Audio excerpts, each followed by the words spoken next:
Malam semuanya, kembali lagi di Sahabat Arda 69 di segmen Cerita Arda.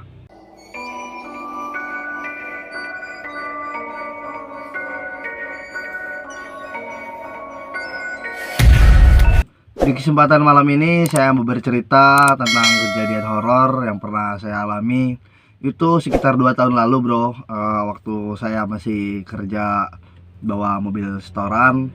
Karena saya ini memang lama banget bro ya bawa mobil setoran. Mungkin kalian ada yang bertanya, kok ceritanya Bang Arda nih selalu mobil setoran ya, kenapa dikit-dikit mobil setoran gitu, kayak membangga-banggakan. Enggak bro, saya bukan membangga-banggakan mobil setoran ya.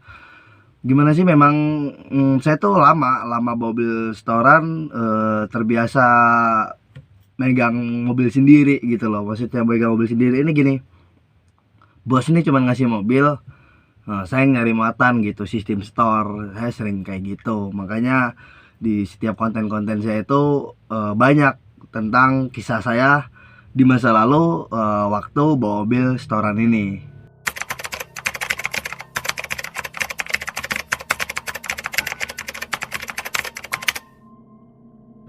Kisah ini bermula pada tahun 2019.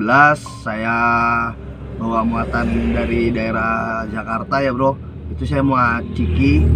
Muat Ciki tuh enteng bro, sekitar 4 apa 5 ton lah. Enteng muat Ciki dari daerah Tangerang, Jakarta ya, Jabodetabek. Itu dibawa ke daerah Bengkulu. Bukan Bengkulu kota, bukan. Daerah Muko-Muko. Bongkar sana. Di sini tuh saya berangkat 2 orang bro, karena saya kalau mobil setoran itu selalu orang 2. Itu pun bawa supir, bukan bawa kernet. Soalnya kalau bawa kernet tuh mobil setoran rata-rata rugi bro. Jadi singkat cerita aja lah, selesai muat di daerah Jakarta, daerah Tangerang tadi, pulang ke Lampung. Kan saya berdua nih sama kawan saya. Sebenarnya dia bukan kernet, dia supir juga. Setelah sampai di Lampung, si kawan ini pamit, bro, saya nggak ikut dulu lah, saya di rumah dulu, lagi ada urusan, kata dia. Terus saya bilang ya udah nggak apa-apa, lagian ini bongkaran Ciki ini saya udah tahu kok tempatnya. Bongkarannya juga udah pernah saya kesana, muatannya juga enteng. Terus kawanku ini nanya, nggak apa-apa kan kamu ke Muko-Muko sendirian ke Bengkulu, kata dia. Bilang nggak apa-apa lah, mau gimana lagi, urusan keluarga kamu lebih penting. Nggak apa-apa, saya berangkat sendiri, kataku. Terus sama kawanku ini dikasih lah nomor telepon satpam yang di gudangnya itu. Nih nomor telepon, kamu bawa, kamu simpen. Jadi sewaktu-waktu kamu nyampe sana nanya gitu bro. Jadi nyimpen nomor satpam gudang itu, tugasnya buat nanya di gudang nih ada parkiran enggak, buat nanya di gudangnya ada mobil berapa gitu. Jadi kita kan bisa antisipasi gitu ya, dari rumah, dari Lampung tempat saya tinggal. Itu bisa contoh sederhananya seperti ini. Sehari bongkar 1 mobil. Ini contoh aja bro. Sehari 1 mobil, hitungan hari sampai sana hari Jumat. Contoh, di depan ada 2 mobil, berarti Jumat 1 mobil, Jumat 1 mobil, maaf, untuk Sabtu 1 mobil. Kalau kita berangkat sampai sana hari Jumat, jadi kita ngantri 3 hari dong, Jumat, Sabtu, Minggu kan pasti libur, jadi rugi waktu.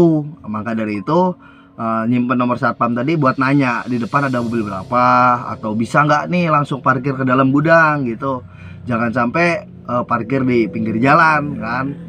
Singkat cerita, setelah saya ngobrol sama supir kiri saya ini, sama kawan saya, jadi dia nggak sempat berangkat ya. Saya berangkat sendirian ke Bengkulu. Berangkatnya itu saya hari Senin pagi, karena saya Sabtu muat di daerah Tangerang, Minggunya di rumah istirahat dulu sehari semalam. Senin paginya saya langsung berangkat sendirian ke Muko-Muko. Berangkat dari awal, berangkat dari Lampung ke Muko-Muko itu pun nggak ada yang aneh, dan memang nggak ngerasa aneh bro. Saya pun sering jalan ke sana gitu loh. Nggak ada pirasat mau ada hal-hal seperti itu. Jalan aja ya, nggak ada pirasat buruk. Setelah sampai di Muko-Muko itu malam Iya, hari Rabu malam Kamis. Jadi berangkat Senin, malam Kamis saya nyampe sana tuh sekitar jam setengah 1 malam. Jadi salahnya saya ya bro, nggak nelpon satpamnya dulu. Padahal saya udah dikasih kan nomor teleponnya kan, udah dikasih nomor teleponnya. Nggak mau saya telepon, saya ini terlalu nyepelein gitu, bodohnya saya gitu. Harusnya kan sebelum masuk ke gudang nih ya, atau bila perlu pasti di Lampung tadi saya udah telepon nanya gitu. Di daerah sana tuh gudangnya, pergudangannya kayak ruko gitu loh bro. Ruko bisa parkir hanya 1 ataupun 2 mobil. Untuk mobil luar ya, untuk mobil luar kota gitu. Kayak mobil saya ini kan mengantar barang ke situ dari luar Bengkulu ya. Karena di dalamnya tuh sangat sempit, penuh diparkirin sama mobil-mobil gudang tadi, mobil-mobil kantornya gitu, kayak mobil kecilnya L300, All Diesel, dan mobil kantor-kantor lainnya gitu kan. Mobil besarnya hanya jatah bisa parkir 2. Di situ saya nggak mau nelpon, memang bodoh banget, langsung jalan aja, udah percaya diri aja.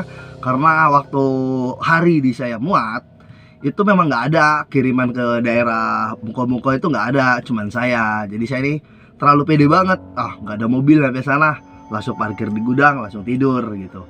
Dan seingat saya itu saya terakhir ke sana itu sekitar 4 bulan. 4 bulan sebelum saya ke situ ya. Jadi sebelum 4 bulan, kayak contoh saya ke situ bulan 6. Jadi bulan 2 tuh saya udah pernah ke situ gitu. Terakhir saya ke situ bulan 2. Contoh ini, bro. Nyampe sana itu seingat saya di depan itu ada warung pecel lele. Di sana sampai malam ya kalau pecel lele kan. Jadi memang saya tahanin nggak makan, bukan masalah apa. Saya pikirnya gini loh, sistem saya kerja tuh selesain dulu lah. Udah sampai lokasi, udah sampai tempat bongkaran, surat jalan udah dimasukin, udah kita mau nyantai di situ. Ibaratnya udah di gudang loh, nggak di luar gitu kan. Saya jalan terus sampai akhirnya sampai di gudang tadi. Maaf. Sorry bro. Nah, setelah saya sampai di gudang, akhirnya parkir di pinggir jalan karena itu tadi gerbangnya tertutup. Saya nggak bisa langsung masuk ke dalam gitu kan, karena di dalam udah ada mobil parkir 2. Mobil saya parkirin di pinggir jalan. Saya telepon lah satpamnya ini. Saya telepon nih buat nanyain itu bro, apa nasi, warung nasi ada nggak di sekitaran sini gitu, karena saya kelaparan gitu kan. Nyampe situ sekitar jam setengah 1 malam bro. Di depan warung tadi, di depan gudang tadi itu saya ingat, saya kan ada warung ya, pecel lele ya. Itu warungnya udah nggak ada ternyata, udah lama, udah tinggal tendanya aja. Jadi mobil saya ini parkir lah di samping tenda pecel lele itu kan. Contoh kotak gini ya bro, contoh kotak gini, di belah sini tuh gudangnya, gerbang masuk ke gudang. Nah di sininya tuh pecel lele. Saya parkir di sampingnya gitu, parkir di situ karena saya pikir udah malam nih, tidur aja lah. Udah setengah 1. Satpamnya pun aku telepon, diangkat, dia bilang saya lagi nggak di rumah, lagi keluar kata dia. Aku bilang pulang jam berapa pak? Kalau masih sekitaran setengah jam lagi atau 1 jam lagi, tolong dong saya bungkusin nasi, saya lapar, aku bilang gitu kok. Mau bungkusin apa kata dia. Saya bilang apa aja deh, pecel lele boleh, nasi goreng boleh, yang penting bisa makan gitu. Sampai akhirnya satpamnya ngabarin lagi bahwasanya dia tidak bisa pulang malam itu. Dia bilang saya pulangnya besok pagi mas. Dia nelpon saya. Ya udahlah pak, mau gimana lagi. Dengan berat hati saya memaksakan untuk tidur malam itu karena cuacanya gerimis ya bro. Nggak gerimis yang itu tuh nggak apa, masih rintik-rintik gitu loh. Itu malam Kamis padahal saya tidur, saya paksain lah. Gimana bro, perut lapar tapi dipaksain tidur, gak enak banget. Tapi mau bagaimana lagi. Jadi aku nih sebelum tidur tuh ya minum aja kerjanya ya, mau gimana, ganjel perut. Salah saya juga tadinya, pikir saya ingat saya tuh di depan gudangnya ada pecel lele. Saya paksain tidur. sekitar setengah jam atau 1 jam. Nah itu setengah 2 kurang ya bro, saya kebangun karena saya mendengar ada suara nasi goreng lewat. Wah, kebenaran banget nih, saya lapar, ada nasi goreng lewat. Saya lagi tidur tuh, kebangun. Bangun, saya duduk, ada nasi goreng itu di depan, lagi didorong bro gerobaknya ini. Refleks dong, karena saya lapar kan. Udah, saya turun dari mobil, saya teriakin. Nggak sampai teriak yang woi gitu, nggak. Teriaknya, "Pak, nasi goreng pak," gitu. Dia noleh ngeliat gini, nggak ngomong apa-apa bro. Dia cuma noleh gini, ngeliat ke arah saya. Saya bilang, "Pak, nasi gorengnya masih." Dia nggak ngomong bro, cuman nganggukin kepala. Dah, saya nggak mikir aneh-aneh. Intinya perut saya saat itu kenyang, saya bisa tidur pulas, dan besok pagi saya bisa aktivitas. Udah pikir saya itu, nggak mau mikir yang nggak. Memang saya udah nggak ada pikiran kayak gitu ya. Udah lapar makan aja udah. Selebihnya terserah lah. Sama si bapak itu dimasakin nasi gorengnya, saya nunggu lah.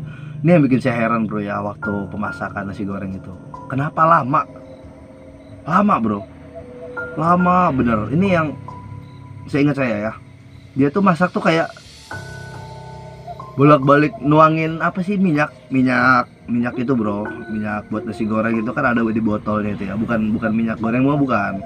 Ada minyak buat penyedap rasanya itu kan ada. Saya liatin aja tuh rasanya kayak apa nasi goreng. Saya ada, biarin lah, yang penting perut saya kenyang, udah gitu aja. Saya nggak peduli itu nasi gorengnya mau enak mau enggak, yang penting perut saya kenyang, saya bisa tidur aja. Setelah jadi, si mamang jual nasi goreng ini nggak manggil. Kalau umumnya tukang nasi goreng dimanapun, setelah jadi itu minimal manggil lah. Kalau umumnya tukang nasi goreng mah ya dianterin, diambil nasi gorengnya dikasihin gitu ke customer. Kayak saya ini kan pembeli ya, dianterin gitu, "Nih mas," gitu. Harusnya kan seperti itu. Ini enggak, dia hanya diem noleh ke arah saya. Di situ saya refleks, oh udah jadi pak. Saya bangun, saya ambil nasi gorengnya, panas ya. Wah ini anget nih, keadaan lagi gerimis juga. Udah aku makan di situ. Aku masuk ke dalam mobil. Mamangnya itu kan ada payungnya ya bro, jadi nggak kena hujan dia. Saya masuk ke dalam mobil, makan di situ, dan tukang nasi gorengnya pun nungguin di depan mobil saya parkir. Selesai makan, gimana ya, dibilang enaknya enggak juga. Rasanya tuh kayak makan apa sih, kayak makan pisang yang udah matang, yang udah benyek. Kayak mana sih rasanya bro itu? Rasanya di mulut tuh gimana, kayak saya kalau ingat gini bro, dibilang asin enggak, hambar kayak makan kapur. Jadi saya udah gak mikir, ini mungkin gara-gara tadi bumbunya kebanyakan. Udahlah, saya makan aja. Nggak sampai habis, saya makannya nggak sampai habis. Saya pikir yang penting perut saya keisi aja. Saya tidur nggak masuk angin keadaannya. Udah selesai, nasi gorengnya saya balikin lagi, sisanya tadi piringnya saya bayar. Berapa pak? Gitu. 10.000. Ucapan pertama dia. Dari pertama datang sampai saya selesai makan, baru ucapan itu yang dia bilang, 10.000. Saya bayar. Gak lama jalan ke belakang mobil. Memang dia dari arah depan mobil ke belakang arahnya ya. Dia dorong gerobak tadi. Saya kembali ke dalam mobil untuk tidur. Udah. Di situ tidur, perut lapar lagi bro. Padahal barusan makan ya. Di sini saya mikir, ini asam lambung saya ini, karena saya telat makan. Saya berpikir positif aja. Keesokan paginya mobil saya diketok. Pir, bangun, pindahin mobilnya ke dalam. Nih satpam membangunin saya karena ini bro, mobil-mobil gudangnya itu, mobil-mobil kantornya itu udah pada keluar ya, udah kosong gitu. Jadi bisa lah mobil kita parkirin di dalam gitu. Dan sebelum saya parkirin ke dalam mobilnya, sebelum saya majuin, saya turun ke mobil buat keliling di sekitar, seperti halnya yang biasa saya lakukan. Maaf ngomong kepleset. Seperti yang saya lakukan, saya keliling mobil, dan saya ini kaget, bener-bener kaget setelah melihat gerobak nasi goreng yang semalam saya makan berada tepat di belakang mobil saya. Persis banget bro sama yang tadi malam. Warna biru. Pokoknya ciri-cirinya tuh mirip banget. Ada payungnya. Aku di situ nggak gini. Mungkin penjual nasi gorengnya rumahnya sekitaran sini. Dan tadi malam tuh nasi gorengnya nggak enak karena memang udah sisa ya. Karena memang tinggal sedikit. Aku masih berpikir seperti itu. Jadi setelah saya ngelilingin mobil itu, saya masuk ke dalam mobil untuk masukin mobil ke dalam gudang ya bro. Udahlah, saya nggak mau mikir masalah gerobak tadi. Saya masukin mobil ini ke dalam, saya parkirin. Dan saya ini masih ada rasa penasaran sebenarnya. Kok bisa sih gerobak itu parkir di situ, sedangkan di sekitaran situ tuh rumah lumayan jauh, nggak jauh ya, sekitar 50 meter dari area gudang ini. Depan ini lahan kosong bro. Ini gudang, depan ini lahan kosong sebenarnya, bisa parkir mobil doang, nggak ada rumah warga di sekitar situ. Kenapa kok bisa ada gerobak nasi goreng di belakang mobil saya? Sedangkan tadi malam saya parkir nggak ada kan. Nah saya ke dalam, saya parkirin mobilnya. Saya tanya ke satpam, Pak, mau nanya nih, kenapa? Emang gerobak nasi goreng itu penjualnya orang sini? Tanya sama satpam, emangnya kenapa kok nanyain gerobak itu? Enggak pak, tadi malam saya itu kelaparan. Bapak tahu sendiri kan saya telepon bapak tadi malam. Terus kata dia, saya jawab lagi, saya makan nasi goreng itu pak. Kaget satpam ini. Serius? Sumpah pak, ngapain saya bohong? Nasi goreng itu lewat. Jadi karena saya kelaparan, ya udah saya stop. Satpam ini jawab, logika seperti ini. Jam Sabtu malam, keadaan gerimis kayak gitu, emang masih ada nasi goreng yang jualan? Mungkin kalau mangkal ya bro, itu masih masuk akal. Tapi untuk keliling itu, untuk daerah Sumatera ya apalagi, itu sangat jarang bro. Ada tapi jarang, sangat jarang. Aneh aja gitu kalau sampai jam 1 malam tuh masih keliling. Karena nasi goreng itu ya kalian tahu sendiri favorit makanan orang Indonesia ya.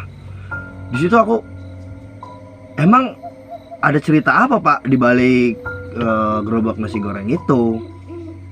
Satpam ini jawab, 2 bulan lalu ada tukang nasi goreng keliling maghrib bro. Itu nggak malam, maghrib keliling lah, keserempet sama mobil. Penjualnya meninggal di tempat. Dan gerobaknya pun di situ memang sudah lama. Berarti tadi malam nih saya memang benar-benar nggak lihat atau memang mau diganggu. Saya kalau ingatnya merinding bro. Apa ya? Saya tadi malam makan nasi goreng, saya mikir gitu. Rasanya kayak kapur, kayak itu pisang yang udah banyak gitu bro. Rasanya gimana sih, hambar gitu. Di situ satpamnya, ya udah, kamu banyak-banyak istighfar sama bersolawat aja, mudah-mudahan gak terjadi apa-apa sama kamu. Di situ shock banget aku bro, sumpah bingung harus ngapain. Keadaannya saya tadi malam udah makan nasi goreng itu, dan sampai aku tuh nelpon orang tua, orang tuaku ya, orang tua kandungku. Aku telepon, Mak, barusan aku makan nasi goreng tadi malam. Aku bilang, kok barusan sih, maaf, tadi malam aku habis makan nasi goreng. Terus kenapa? Makan nasi goreng tuh pokoknya aku ceritain lah, kronologinya tuh aku ceritain ke orang tua aku. Orang tua aku bilang, ya udah, jalan aja kayak biasanya, nggak usah terlalu dipikirin, mudah-mudahan nggak terjadi apa-apa. Intinya kamu ke situ kan ya datang baik-baik, mau kerja, nggak ada hal aneh-aneh. Yang penting kamu di situ nggak neko-neko, nggak ngeluarin kata-kata hujatan ataupun ngomong jorok, jangan sampai. Apalagi di kota yang baru kita tuju, itu harus dijaga etika dan attitude-nya. Jadi pesan-pesan orang tua saya itu seperti itu. Ya udahlah, semua pesan-pesan orang tua itu saya dalami lagi dan saya ingat-ingat terus, bahkan sampai detik ini pun masih saya ingat pesan-pesan orang tua saya untuk menjaga etika dan attitude itu tadi. Ya seperti yang kalian lihat saat ini, nggak terjadi apa-apa sama saya, alhamdulillah. Cuman kalau dibilang traumanya bro ya, jadi semenjak kejadian itu saya ini jarang makan malam untuk kelasnya yang keliling ya, kayak itu bakso, nasi goreng dan lain-lain. Kalau sudah di atas jam 10 ada yang keliling, nggak bakal saya stop mau selapar apapun. Karena sekarang udah canggih ya, ada aplikasi gitu. Aku mending order lewat aplikasi daripada kayak gitu. Takut juga gitu kan, trauma lah bro. Bayangin loh, kita ke situ memang benar-benar mau kerja, dapat gangguan seperti itu. Siapa yang nggak trauma coba? Saya semenjak kejadian itu memang nggak ada lagi bro mesen-mesen makanan yang di pinggir-pinggir jalan kayak gitu, yang keliling ya maksudnya. Kalau yang kayak angkringan atau pecel lele gitu, mau jam 3 subuh sekalipun saya embat aja, nggak apa-apa. Intinya jelas gitu kan. Kalau yang keliling itu namanya sudah trauma.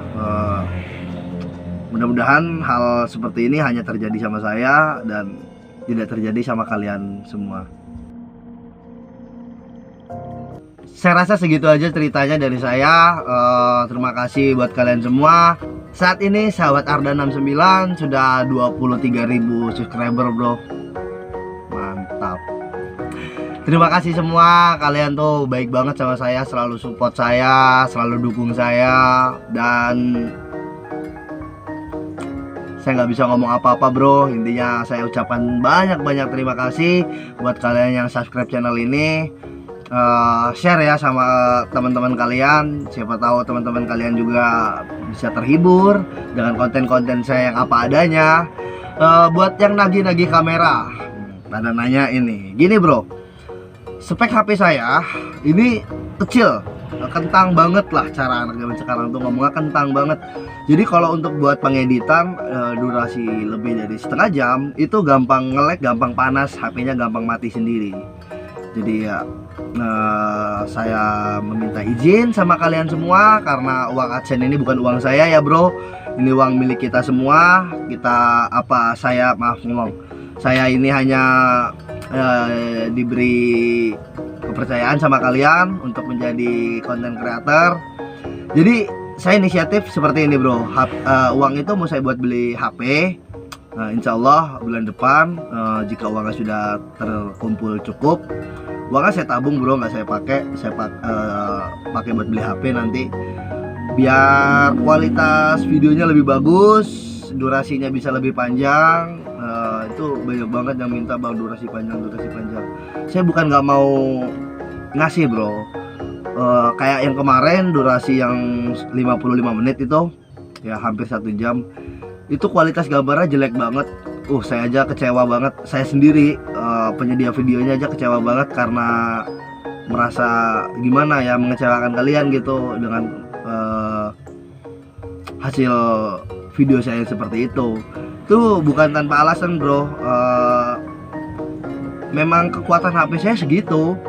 Jadi kalian buat yang memaksakan bikin konten lebih dari setengah jam ataupun 1 jam, mohon maaf saya belum bisa turutin karena HP saya masih belum memadai. Oke. Subscribe channel ini supaya saya lebih semangat lagi kontennya, supaya saya bisa upload setiap hari buat kalian semua dan memberi hiburan. Sekian dari saya. Salam satu aspal.